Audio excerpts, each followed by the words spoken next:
পট বানাই? আমি বানাইতেছি। পারফিউম ছড়াবে, আমরা রোম স্প্রে যেমন ইউজ করি, তো ওটা রোদেলা আর্টওয়ার্ক, যে আমাদের পেজের লোগো এটা রোদেলা আর্টওয়ার্ক। আর্টওয়ার্ক আপনাদেরকে মানে অনলাইন পেজের মাধ্যমে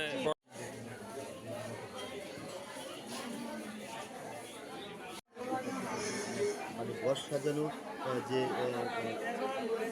সামগ্রী যেগুলো সচরাচর পাওয়া যায় না। সচরাচর আসলে কিন্তু এটি পাওয়া যায় না, কিন্তু আমি দেখতে অনেক সুন্দর। ভাই আপনি আমাদের সব কিছুই নিজের হাতে রেডি করা। আপনাদের স্টল মানে